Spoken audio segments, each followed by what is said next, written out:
Hello வணக்கம் welcome back to our channel triple Aparna arts academy. இன்னைக்கு நம்ம ஒரு கஸ்டமரோட ப்ளவுஸோட ஒர்க்கிங் ப்ராசஸ் தான் பார்க்க போகிறோம். இதுதான் அவங்களோட back neck, one side neck, sleeve இதுதான். இதை எப்படி டிசைன் பண்ணியிருக்கோம், இதில் என்னென்ன பண்ணியிருக்கோம் அப்படின்னு தான் பார்க்க போகிறோம். இந்த வீடியோ ஃபுல்லாக பாருங்கள், அப்போ தான் அதனுடைய ஃபுல் ப்ராசஸ் உங்களுக்கு தெரியும். நெக்கில் எப்பயும் போல் நம்ம 3 லேயர் அவுட்லைன் சரி கொடுத்தோம். அதுக்கடுத்து 2 லேயர், அவங்களுடைய சாரீ வந்து பிங்க் வித் காப்பர் மிக்ஸ்டு, அதனால பிங்க் கலரில் 2 லேயர் கொடுத்தோம். அதுக்கடுத்து ஒரு லேயர் சுகர் பீடு, ஒரு லேயர் 3mm பீடு, ஒரு லேயர் சுகர் பீடு. இதுக்கடுத்து மறுபடியும் 1 லேயர் செயின் ஸ்டிச் போட்டுட்டு கர்வாக போட்டோம். இது வந்து ட்ரேசிங் எதுவும் எடுக்கல, பார்டருக்கு டைரக்டாகவே ஒர்க் பண்ணியாச்சு. சென்டரில் ஜர்கான் ஸ்டோன் வச்சாச்சு. இதுக்கு அடுத்து தான் ஒர்க்கிங் ப்ராசஸ் ஸ்டார்ட் பண்ணோம். இது வந்து எப்படி நம்ம ட்ரேஸ் பண்ணோம் அப்படின்னா, ஃப்ரீ ஹேண்டில் தான் ட்ரா பண்ணது. ட்ரேசிங் பேப்பரில் நம்ம ட்ரேஸ் பண்ணிட்டோம். அதை கார்பன் பேப்பர் யூஸ் பண்ணி நம்ம கிளாத்துக்கு மாற்றிட்டோம். காட்டில் ஃபிக்ஸ் பண்ணிவிட்டு அதுக்கடுத்து கிளாத்துக்கு மாற்றிட்டோம். இதில் என்ன பண்ணோம் அப்படின்னா, கீழே ஒரு குட்டி ஒரு ஃப்ளார் மாதிரி மோட்டிவ் இருக்குல்ல, அதில் எல்லாத்துலேயுமே செயின் ஸ்டிச் தான் ஃபஸ்ட்டு போட்டோம். எல்லாத்துக்குமே நார்மலான செயின் ஸ்டிச்சு. இல்லை எதில் நீங்கள் கான்சென்ட்ரேட் பண்ணணும்னா, அந்த கார்னர் இருக்குது பார்த்தீங்களா, அதில் பண்ணும்போது மட்டும் ஆப்போசிட்டில் ஒரு குட்டி லாக் வச்சுட்டு வாங்க. ஏன்னா அந்த இடம் வந்து ஷார்ப்பாக நமக்கு வரணும். இது ஏற்கனவே பேசிக் கிளாஸஸில் நம்ம பார்த்துருக்கோம். சேம் அதே கான்செப்ட். ஆங்கிள் பாக்ஸில் என்ன பண்ணோம், சேம் அதே கான்செப்டில் தான் ஃபஸ்ட்டு இதில் இருக்கிற எல்லா ஃப்ளாருமே ஒர்க் பண்ணிட்டோம். மோஸ்ட்லி அதில் என்ன த்ரெட் ஒர்க் இருக்கோ அந்த த்ரெட் ஒர்க்கை நாங்கள் ஃபஸ்ட்டு முடிச்சிருவோம். முடிச்சுட்டு தான் அதுக்கடுத்து பீடு ஒர்க் போவோம். இதில் இருந்த ஒரு அதிகபட்ச த்ரெட் ஒர்க் இதுதான். அதுக்கடுத்து சல்லா ஒர்க் இருந்தது. அதனால ஃபர்ஸ்ட் எல்லாத்துக்குமே இது மாதிரி செயின் ஸ்டிச்சை அவுட்லைனில் போட்டு முடிச்சாச்சு. இது மாதிரி எல்லாத்துக்கும் செயின் ஸ்டிச் அவுட்லைன் போட்டதுக்கு அப்புறம் அதை எம்போஸ்டாக காட்டுறதுக்கு ஃபிளாட் லோடிங் ஸ்டிச் போட்டோம். இல்லை உள்ள இருக்கிற லேயரில் அதை ஒரு லைனாகவும் வெளியில் இருக்கிற லேயரை ஒரு லைனாகவும் வச்சுட்டு எப்பயும் நம்ம பார்ப்போம் இல்லைங்களா, ஃபிளாட் லோடிங் ஸ்டிச், சேம் அதே ஃபிளாட் லோடிங் ஸ்டிச் தான். இதை நீங்கள் பண்ணும்போது கொஞ்சம் கவனமாக கவனிச்சிங்கன்னா தெரியும். அந்த லைனுக்கு உள்ளே இன்செர்ட் பண்ணிவிட்டு அந்த லைனுக்கு வெளியில் நம்ம லாக் வச்சு டர்ன் பண்ணுவோம். இப்படி பண்ணும்போது உங்களுக்கு ஷேப் வந்து கரெக்டாக இருக்கும். எப்போவுமே ஞாபகம் வச்சுக்கோங்க, ஃப்ளாட் லோடிங் ஸ்டிச்சை சின்ன ஸ்பேஸில் தான் நம்ம பண்ணணும், பெரிய ஸ்பேஸில் பண்ணக்கூடாது. இது ஓரளவு சின்ன ஸ்பேஸாக தான் இருந்தது, அதனால் இதுக்கு ஃப்ளாட் லோடிங் ஸ்டிச்சை நாங்கள் ட்ரை பண்ணோம். இதுக்கு ஃப்ளாட் லோடிங் ஸ்டிச் தான் பண்ணணும்னு கிடையாது. இதுக்கு பதிலாக நீங்கள் பட்டன் ஹோல் ஃபில்லிங்கும் பண்ணலாம். ஆனால் அந்த இது கொஞ்சம் டைம் எடுக்கும். ஃப்ளாட் லோடிங் ஸ்டிச்சு ஈஸியாக ஃபில்லிங் முடிஞ்சிடும், கொஞ்சம் எம்போஸ்டு லுக்காகவும் இருக்கும். இது வந்து ரொம்ப எம்போஸ்டு லுக்கு வேணாம் அப்படின்றதுனால ஃப்ளாட் லோடிங் ஸ்டிச் மட்டும் கொடுத்தோம். உங்களுக்கு வேணும் அப்படின்னா கீழே பேஸ் வந்து பைப்பிங் த்ரெட்டு கொடுத்து கூட எம்போஸ்டு லுக்கு கொண்டு வரலாம். ஆனால் நாங்கள் அப்படி எதுவும் கொடுக்கல. நார்மல் ஃப்ளாட் லோடிங் ஸ்டிச்சையே திருப்பி ரிப்பீட் பண்ணோம். ஃபஸ்ட்டு ஒரு சைடு ஃபில் பண்ணிவிட்டு அதுக்கடுத்து இன்னொரு சைடு ஃபில் பண்ணுங்கள். ஏன் நான் கண்டினியூவாக பண்ணக்கூடாதா அப்படின்னா, நீங்கள் கண்டினியூவாக பண்ணீங்க அப்படின்னா சென்டர் போர்ஷன் உங்களுக்கு சரியாக இருக்காது. அதனால இது வந்து 2 சைடும் ஒரு அன்ஈவனான சைடு. அதனால ஒரு சைடு சென்டர்லேருந்து ஆரம்பித்து ஒரு சைடை ஃபில் பண்ணுங்கள். அதுக்கடுத்து சென்டர்லேருந்து ஆரம்பித்து இன்னொரு சைடை ஃபில் பண்ணுங்கள். ஓகேங்களா? அப்படியே நீங்கள் ஒரு எட்ஜிலேருந்து ஆரம்பித்து இன்னொரு எட்ஜு ஃபில் பண்ணக்கூடாது, இந்த மாதிரி ஷேப்பை பொறுத்த வரைக்கும். அதனால் நாங்கள் என்ன பண்ணோம், சென்டர்லேருந்து ஆரம்பித்து ஃபஸ்ட்டு ஒரு சைடு ஃபுல்லாக நார்மல் ஃப்ளாட் லோடிங் ஸ்டிச்சை போட்டு ஃபில் பண்ணியிருக்கோம். முக்கியமாக அதில் வைக்கிற லாக்கில் மட்டும் கான்சென்ட்ரேட் பண்ணுங்கள். கரெக்டாக அந்த அவுட்டரில் அது வரணும். அப்போ தான் உங்களுக்கு பார்க்குறதுக்கு இந்த ஷேப் தெரியும்.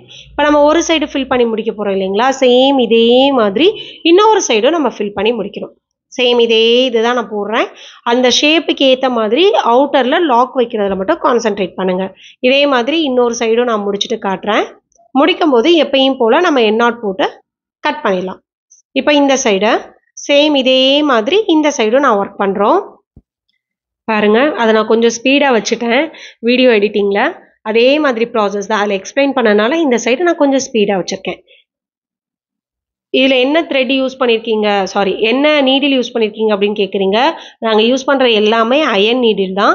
அயனில் த்ரெட்டுக்கான நீடில் யூஸ் பண்ணுறோம். பீட்ஸ் யூஸ் பண்ணும்போது ஜர்தோசி நீடில் அப்படின்னு சொல்லுவாங்க, உட்டன் ஹேண்டில் இருக்கும்ல அந்த இது, இல்லைன்னா பீட்ஸுக்கான அயன் நீடில் யூஸ் பண்ணுறோம். மோஸ்ட்லி வந்து துலிப் நீடில் அவ்வளோவா வீடியோவில் யூஸ் பண்ண மாட்டோம். எப்போயாவது ரேராக full and full thread work இருக்குது அப்படின்னா மட்டும்தான் துலிப் நீடில் நாங்கள் எடுப்போம். ஓகேங்களா? இதில் யூஸ் பண்ணியிருக்கிறது எல்லாமே அயன் நீடில் தான். ஓகேங்களா? இது மாதிரியே இந்த சைடு நம்ம ஃபில் பண்ணுறோம். முக்கியமாக அந்த லாக் எல்லாம் அந்த அவுட்லைன் செயின் ஸ்டிச் போட்டோம்னா அதுக்கு மேலே வரணும். அதில் மட்டும் நீங்கள் கான்சென்ட்ரேட் பண்ணிக்கோங்க. இதே மாதிரி இந்த சைடு ஃபினிஷ் பண்ணிவிட்டு எண்ணாட் போட்டாச்சு. இதுக்கடுத்து நாங்கள் என்ன பண்ணோம் அப்படின்னா அந்த சென்டர் போர்ஷன் இருக்குல்ல அதிலிருந்து பீட்ஸ் எடுத்து லோட் பண்ணி ஒர்க் பண்ண ஆரம்பிச்சிட்டோம். சாரீ வந்து நான் சொன்னது தான் பிங்க் வித் காப்பர் மிக்ஸ்டு. அதனால இதில் யூஸ் பண்ணியிருக்கிறது எல்லாமே காப்பர் சுகர் பீடு. என்ன பிராண்ட் யூஸ் பண்ணுறீங்க அப்படின்னு கேட்டிருக்கீங்க. மோஸ்ட்லி நாங்கள் யூஸ் பண்ணுறது ப்ரீ ஷோவில் கிளாஸ் பீட்ஸ் தான் நாங்கள் யூஸ் பண்ணுறோம் எல்லா கஸ்டமர்ஸ்க்கும். ஓகேங்களா, இது மாதிரி அந்த கர்வ் போர்ஷனுக்கு ஏற்ற மாதிரி காப்பர் பீடை சுகர் பீடை பொறுத்த வரைக்கும் ரெண்டு பீடாக தான் நீங்கள் ஸ்டிச் பண்ணணும். லோடிங் எவ்வளோனாலும் பண்ணிக்கோங்க, ஆனால் ஸ்டிச் பண்ணுறது ரெண்டு பீடாக ஸ்டிச் பண்ணுங்கள். ஃபஸ்ட்டு அந்த மெயின் ஸ்டெம் போர்ஷன் பண்ணிவிட்டு அதுக்கடுத்து அந்த சைடு போர்ஷன் இருக்குல்ல அந்த இதில் போடும்போது முடிகிற இடத்துல மட்டும் ஒரு 3 mm பீடு கொஞ்சம் பார்க்குறதுக்கு எம்போஸ்டாக தெரியணும், கொஞ்சம் பார்க்க லுக்காக தெரியணும் அப்படின்றதுனால உங்களுக்கு பார்த்தாலே தெரியும் அந்த பெரிய வளைவு எல்லாமே சுகர் பீடு தான். அதுலேருந்து கொஞ்சம் பிரான்ச் மாதிரி வந்திருக்குல்ல அதில் முடியும் போது ஒரு 3 mm பீடு மட்டும் வச்சுருக்கோம், அதுவும் காப்பர் பீடு தான். ஓகேங்களா, இது மாதிரி அதில் இருக்கிற எல்லா போர்ஷனையும் ஃபர்ஸ்ட் நம்ம ஃபில் பண்ணிட்டோம். பார்த்தா உங்களுக்கு புரியும் நினைக்கிறேன். ஏதாவது டவுட் இருந்தால் கமெண்ட் பண்ணுங்க. இதே மாதிரி உங்களுக்கும் ஏதாவது ஆர்டர் பண்ணணும் அப்படின்னாலும் கீழே நான் வாட்ஸ்அப் நம்பர் கொடுக்குறேன், அந்த இதில் என்னை காண்டாக்ட் பண்ணுங்கள். பெஸ்ட் ப்ரைஸில் பெஸ்ட் ரேஞ்சில் நாங்கள் பண்ணி தந்துட்டுருக்கோம். இல்லை இதே மாதிரி கிளாஸஸ் எதுவும் கற்றுக்கணும் அப்படின்னாலும் வாட்ஸ்அப் பண்ணுங்கள். ஆரி கிளாஸஸ் ரீசனபிள் ப்ரைஸில் சொல்லி கொடுத்துட்ருக்கோம். ஓகேங்களா, இது மாதிரி அதில் இருக்க எல்லா பீட் ஒர்க்குமே முடிச்சாச்சு. சல்லா ஒர்க்கு இதில் லாஸ்ட்டாக பண்ணோம். சல்லா ஒர்க் அப்படின்றது ரிங் நாட்டு, அதை லாஸ்ட்டாக பண்ணோம். அதை எப்படி பண்ணோம் அப்படின்ற வீடியோ வேணால் கீழே டிஸ்கிரிப்ஷனில் கொடுக்குறேன். சேம் ப்ராசஸில் தான் சல்லா ஒர்க், அதாவது அந்த ரிங் நாட் ப்ராசஸ் இதில் பண்ணோம். இது மாதிரி ஃபஸ்ட்டு எல்லா இதையும் முடிச்சுட்டு மறக்காமல் ஃபினிஷிங் வரணும் அப்படின்னா அவுட்லைன் செயின் ஸ்டிச் போடணும். ஓகேங்களா, ஃபஸ்ட்டு இதில் இருக்க எல்லா பீட் ஒர்க்கையும் நம்ம முடிச்சிட்டோம். முடிச்சதுக்கப்புறம் இன்னும் இதில் கொஞ்சம் தான் இருக்குது, நான் முடிச்சதுக்கப்புறம் காட்டுறேன் பாருங்கள். இது மாதிரி இது ஃபுல்லாக முடிச்சதுக்கப்புறம் இதில் அவுட்லைன் வந்து செயின் ஸ்டிச் போட ஆரம்பித்தோம். இதுக்கு வந்து நீங்கள் காப்பர் ஜரி யூஸ் பண்ணலாம். இது சாரீ கலர் தெரியணும், ஏன்னா பீடும் வந்து காப்பர் கலர் அப்படின்றதுனால இதுக்கு நாங்கள் என்ன எடுத்தோம் அப்படின்னா சில்க் த்ரெட்டை எடுத்துட்டோம். Silk thread same pink colour இருக்குது பார்த்தீங்களா, பிங்க் கலரில் எடுத்து அவுட்லைன் வந்து செயின் ஸ்டிச் போட ஆரம்பிச்சிட்டோம். இப்போ போடுறது செயின் ஸ்டிச் தான், ஒரே ஒரு லேயர் அவுட்லைன் செயின் ஸ்டிச். எப்போவுமே நீங்கள் பீடு ஒர்க் பண்ணுறீங்க அப்படின்னா டைம் உங்களுக்கு இருக்குது அப்படின்னா மறக்காமல் அதை சுற்றி அவுட்லைன் செயின் ஸ்டிச் கொடுங்க. அது பார்க்குறதுக்கு நல்ல லுக்காக இருக்கும். அதே மாதிரி அந்த பீடு வந்து மூவ் ஆகாமல் ஒரு பேரிகார்டு மாதிரி கொஞ்சம் நல்லா சேஃப்டி கார்டு மாதிரி இருக்கும். அதனால எல்லா ஒர்க்கும் முடிச்சதுக்கப்புறம் பீடு பண்ணுறீங்க அப்படின்னா மோஸ்ட்லி அந்த இடத்துல செயின் ஸ்டிச் கொடுங்க. இது கொஞ்சம் எம்போஸ்டாக காட்டணும், கொஞ்சம் லுக்காக காட்டணும், ஏன்னா இதில் யூஸ் பண்ணிக்கிறது சுகர் பீடு இல்லைங்களா, அதனால சுற்றி நாங்கள் செயின் ஸ்டிச் கொடுத்தோம். ஏற்கனவே கொடுத்த ஃப்ளாரையும் சுற்றி செயின் ஸ்டிச் கொடுத்தோம். ஏன்னா அதில் போட்டிருக்கிறது எல்லாமே ஃப்ளாட் லோடிங் ஸ்டிச்சு. குட்டி குட்டி லாக்கு நம்ம போட்டது தெரியும், அது தெரியாமல் இருக்கணும், அதை கவர் பண்ணணும் அப்படின்றதுனால அந்த இடத்துலையுமே நாங்கள் செயின் ஸ்டிச் கொடுத்தோம்.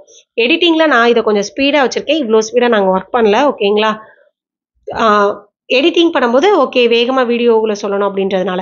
இதுக்கடுத்து என்ன பண்ணோம் அப்படின்னா அந்த ஃப்ளாருக்குள் போர்ஷன் இருக்குது பார்த்தீங்களா, அந்த இடத்துல காப்பர் கலர் வச்சு கொஞ்சம் ஷேடு கொடுத்தோம். அது வந்து பட்டன் கோல் ஸ்டிச் நம்ம போடுவோம் தெரியுமா, அது மாதிரி நம்ம கிளாஸில் சொல்லணும் அப்படின்னா ஷேடர் பட்டன் கோல் போடுவோம் இல்லைங்களா, அது மாதிரி. அது பண்ணி முடிச்சதுக்கப்புறம் என்ன பண்ணோம் அப்படின்னா திலகம் ஷேப்பு ஸ்டோனு, இதுக்கு பேர் வந்து ஸ்டோன் தான் சொல்லுவோம். என்ன ஸ்டோனு, கிளிப் ஸ்டோனுன்னு ஒரு பேர் சொல்கிறாங்க, எனக்கு சரியாக நேம் தெரியல. அந்த இதை வச்சு எல்லாத்தையும் ஃபஸ்ட்டு க்ளூ வச்சு ஒட்டிட்டோம். க்ளூ வச்சு ஒட்டினதுக்கப்புறம் அங்கங்கே சக்ரி, அதாவது சக்ரான் பேஸ் ஒட்டிட்டு சுற்றி சுகர் பீடு கொடுத்தோம். இதே மாதிரி தான் சக்கரியை சுற்றி சுகர் பீடு கொடுக்குற மாதிரியே இந்த திலகம் ஷேப் ஸ்டோனை சுற்றியும் சுகர் பீடு கொடுத்தோம். இது ஆரம்பிக்கிறது அந்த கூர்மையான போர்ஷன் இருக்குது பார்த்தீங்களா, அந்த போர்ஷன்லேருந்து ஆரம்பிங்க. ஏன்னா கீழே இருக்க போர்ஷன்னா வளைவான போர்ஷன், மேலே இருக்க போர்ஷன் தான் கூர்மையான போர்ஷன். அதனால ஆரம்பிக்கிறதும் முடிக்கிறதும் அதே இடத்துல நீங்கள் பண்ணுங்கள். அப்போனா உங்களுக்கு அந்த ஷேப் வந்து கரெக்டாக கிடைக்கும். இப்போ பாருங்கள், அந்த கரெக்டாக அந்த ஷார்ப்பான போர்ஷனில் தான் நாங்கள் ஆரம்பிக்கிறோம். முடிக்கும் போது கரெக்டாக ஒரு பீடை விட்டுட்டு ரெண்டாவது பீட்டில் போய் கரெக்டாக ஃபினிஷ் பண்ணி என் நாட் போடுங்க. அப்போ உங்களுக்கு அந்த ஷேப் கரெக்டாக வரும். இதே மாதிரி தான் இது ஃபுல்லாக முடித்தோம். இது முடிச்சதுக்கப்புறம் சல்லா ஒர்க் பண்ணோம். சல்லா ஒர்க் பண்ணதுக்கப்புறம் எங்களுக்கு அவுட்புட் கிடச்சிருச்சு. சக்ரி மேலே வந்து ஜர்கன் ஸ்டோன் வந்து பேஸ்ட் பண்ணிட்டோம். இதுதான் நான் ஓவராலாக நாங்கள் பண்ண ப்ராசஸ். இல்லை ஏதாவது உங்களுக்கு தெரியலன்னா சொல்லுங்கள். சேம் இதே தான் நாங்கள் ஸ்லீவுக்கும் பண்ணியிருக்கோம். ஸ்லீவில் இந்த கொடியை மட்டும் கொஞ்சம் நெருக்கமாக ட்ரா பண்ணியிருக்கோம். அந்த ஸ்லீவ் போர்ஷனும் நான் உங்களுக்கு காட்டுறேன், அதை பாருங்கள். பார்க்கும்போதே உங்களுக்கு அதனுடைய ஐடியாஸ் எல்லாம் உங்களுக்கு தெரிஞ்சிடும். இதே இது சாரீ டபுள் கலர் ட்ரிபிள் கலர்னா நீங்கள் ஷேடு கொடுத்து கூட அந்த ஃப்ளார்ஸை ஒர்க் பண்ணலாம். ஓகேங்களா, இதுக்கடுத்து அங்கங்கே குட்டி குட்டி புட்டாஸ் வச்சோம். புட்டாஸ்க்கு நாங்கள் பெருசாக எதுவும் மெனக்கடலை. ஒரு 3 mm பீடு, ஒரு சுகர் பீடு. ஏன்னா ஒரு சைடு ஃபுல்லாக கிராண்டாக கொடுத்துட்டு இன்னொரு சைடு எம்டியாக விடக்கூடாது அப்படின்றதுனால அந்த சைடு வந்து குட்டி குட்டி புட்டாஸாக கொடுத்தோம். ஓவரால் எனக்கு ரொம்ப பிடிச்சிருந்துச்சி இந்த ப்ளவுஸு. கண்டிப்பாக எனக்கு இந்த ப்ளவுஸ் ஒன்று பண்ணணும்னு வச்சுருக்கேன். அதே இதுதான் ஸ்லீவோட பேட்டர்ன் பார்த்தீங்கன்னா தெரியும். நெக்குக்கு என்ன பண்ணமோ சேம் அதே இதுதான் ஸ்லீவுக்கும். அதை நம்ம ட்ரேஸ் பண்ணும்போது ட்ரா பண்ணுறோம் இல்லைங்களா, அதை மட்டும் கொஞ்சம் நெருக்கமாக ட்ரா பண்ணியிருக்கோம். இதுதான் ஓவரால் ஃபினிஷ் பண்ணதுக்கப்புறம் சல்லா ஒர்க் அந்த ரிங் நாட் ஃப்ளாரில் போட்டிருக்கேன்ல, அதுக்கான வீடியோ கீழே டிஸ்கிரிப்ஷனில் கொடுத்துருக்கேன், நீங்கள் செக் பண்ணி பாருங்கள். சேம் அதே டிட்டோ நெக்கில் பண்ணது தான் அப்படியே ஸ்லீவில் அங்கங்கே வந்து 3mm பீடை வச்சு புட்டாஸ் போட்டோம். வேறு எதுவும் இதில் செய்யலை. ஓவரால் அவுட்புட் இதுதான். எனக்கு ரொம்ப பிடிச்சிருந்தது. அந்த சல்லா ஒர்க்குக்கு சென்டரில் வந்து நாங்கள் ஜஸ்ட்டு ஜர்க்கன் ஸ்டோன் மட்டும் வச்சோம், சக்கரி பேஸ் வைக்கல. ஏன்னா அது ஒரு பேர் டவுட்டாக கேட்குறீங்க, அதனால இதான் ஓவரால் அவுட்புட். எனக்கு ரொம்ப பிடிச்சிருந்தது. உங்களுக்கு இந்த ப்ளவுஸ் பிடிச்சிருக்கா அப்படின்னு மறக்காமல் கீழே கமெண்ட் பண்ணுங்கள். இதே மாதிரி உங்களுக்கு ஏதாவது ஆரி ஒர்க் ப்ளவுஸ் பண்ணணும் அப்படின்னா எனக்கு வாட்ஸ்அப்பில் காண்டாக்ட் பண்ணுங்கள். பெஸ்ட் ப்ரைஸில் பெஸ்ட் ரேஞ்சில் பண்ணித்தரேன். Thank you. Have a nice day.